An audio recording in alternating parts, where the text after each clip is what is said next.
Solicitor General, we have not received any notice of communication from the ICC regarding this matter. Our DFA is the official entry point for such notice or communication as a matter of diplomatic courtesy. Kaya po wala pong napakalaki pong kalokohan tong mga pinagagawa ng mga taga-PCO na to.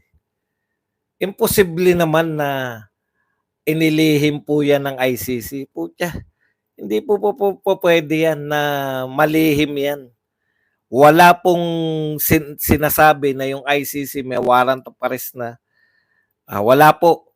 Kaya po yan, mga vlogger lang ni BBM nagpakalat yan. Tapos baliktad Vlogger ni BBM nagpakalat tapos sinalo nyo, PCO, imbis na itama nyo or kasama sila sa pagpapakalat nyo. Kaya ang taong bayan ang taong bayan yung nagsasabi na itong mga vlogger ni Duterte nagsasabi ng mga totoo. Hindi kahit na anong paninira ninyo sa vlogger pa rin. Inciting to sedition at ICC servants. Sino may sabi na meron? Wala namang balita na meron siyang inciting to sedition. Chismis pa rin yan. Paano po magkakaroon ng inciting to sedition? Hindi pa naman po nagkakaroon ng okay, sa pons ni Lance Duterte, may viral video ng mga kapulisan na dumating sa Davao na parang ipinaghahanda na sila. Ano na nga po yan, na yan po ay simulation lang. Sinabi na nga po, nabasa na natin kanina, na yan po ay simulation exercise. Parang, kumbaga sa Bureau of fire drill. Kaya lang, tinaon nila yung simulation exercise nila ng may chismis na dadakipin si Tatay Digong. Fake news rappler balimbing. Sir Bats, good morning, watching here in Macau. Paano naging balimbing ang rappler? Talaga namang anti-Duterte ang rappler. Hindi pa po naging pro-Duterte ang rappler. Ang balimbing po tinatawag, dati kang pro-Duterte, tapos binanata mo na yung Duterte. Ang dami po. Ang dami pong mga balimbing. Pero yung rappler po, hindi po yan balimbing. Dati nang anti-Duterte yan hanggang ngayon.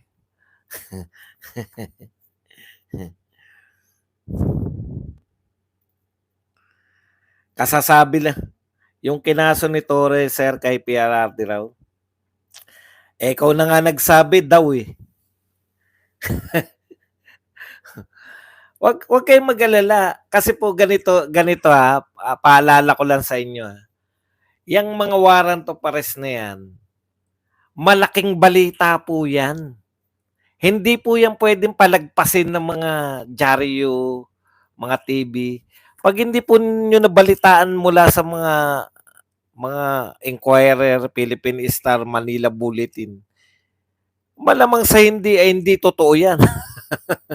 Pero yun mo yun, ako GMA, ABS-CBN, may putya, nagsampalan na reklamo si Torre, headline di ba?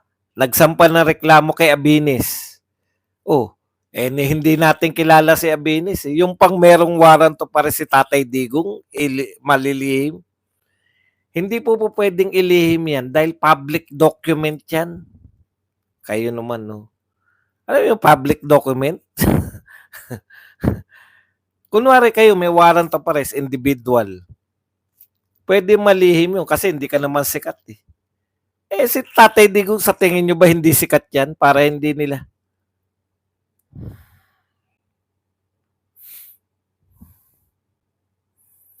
Problemado pa ICC ket. Corrected by.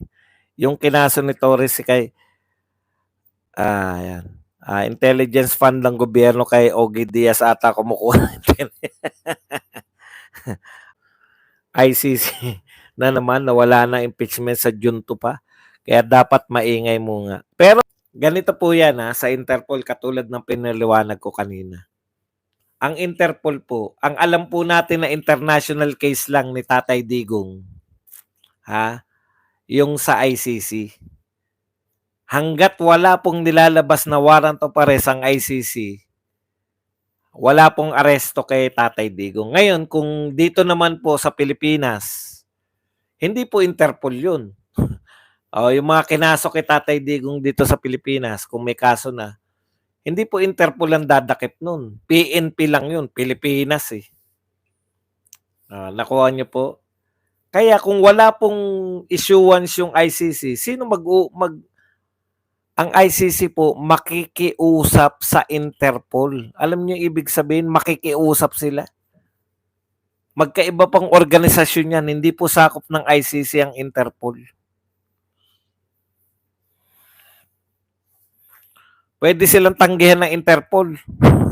Lalo na dinidiscredit na sila na US. Baka nga pinapaingay lang yan sa SC hearing, nabubunyang yang, yun, correct. 'Di ba? Para ibalik lang sa Duterte uli. Duterte. Pero ang ginagawa nyo nga, imbis na nasisira nyo Duterte, lalo silang hindi nakakalimutan ng tao. Lalo tuloy yung mga tao. Marami po sa mga Duterte nang simula. Ito real talk tayo. Marami sa Duterte supporters nung simula, hindi ko iboboto si Ipe. Hindi ko iboboto si ganun. Hindi ko iboboto si ganun. Ngayon po, solid na dahil sa ginagawa nyo. Nakita namin na talagang titirahin nyo si BP Sara. Kaya ngayon, lahat na ng Duterte supporters, solid na. At nag-endorse pa po si Tatay Digong bukod po sa Siyam. No? Kahapon po ang bago, in-endorse niya na po si Dr. Mata. O yan yung mga fans ni Dr. Mata dyan, magdiwang na kayo. Isama na po natin si Dr. Mata sa Siyam. 10 na po ang endorsement ni Tatay Digong.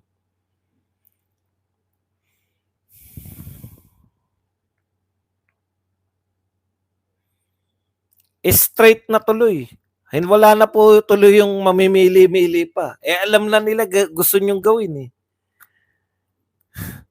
Gusto ninyong gawin na ang gusto nyong gawin talagang tapusin na yung karir ni Inday Sara eh.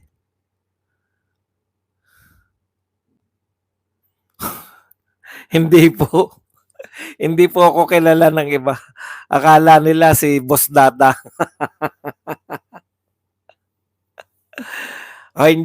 Ma'am Victoria, hindi ka nagpakita sa akin ha.